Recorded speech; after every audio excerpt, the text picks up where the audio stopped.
Vitamin D শরীরের জন্য খুবই গুরুত্বপূর্ণ, কারণ ভিটামিন ডি এর অভাবে মানসিক চাপ, বিষণ্ণতা এবং অনিদ্রার মতো উপসর্গগুলো দেখা দিতে পারে।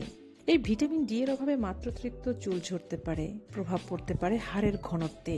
এর ঘাটতিও হাড় ভাঙা রোগের কারণ হতে পারে। ভিটামিন ডি এর অভাবে পিঠের নিচে ব্যথা দেখা দিতে পারে। ভিটামিন ডি কে বলা হয় সানশাইন ভিটামিন। ভিটামিন ডি সরাসরি কোষের সঙ্গে যোগাযোগ করে, যেগুলো সংক্রমণ মোকাবেলার জন্য কাজ করে থাকে। পর্যাপ্ত ভিটামিন ডি আমাদের ভাইরাস এবং ব্যাকটেরিয়া থেকে বাঁচাতে সাহায্য করে। এই ভিটামিন ডি শরীরে ক্যালসিয়াম এবং ফসফেটের পরিমাণ নিয়ন্ত্রণ করতেও সাহায্য করে। হাড়, দাঁত এবং পেশি সুস্থ রাখতেও এর ভূমিকা অনস্বীকার্য। এবার জানা যাক কোন খাবারে আমরা ভিটামিন ডি পেতে পারি।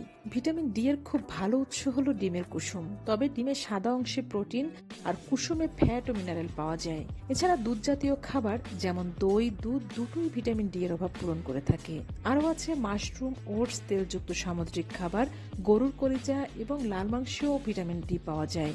এছাড়া সকাল 11টা থেকে দুপুর 2টার মধ্যে 15 থেকে 20 মিনিট করে রোদ পোহালেও পর্যাপ্ত ভিটামিন ডি পাওয়া যায়।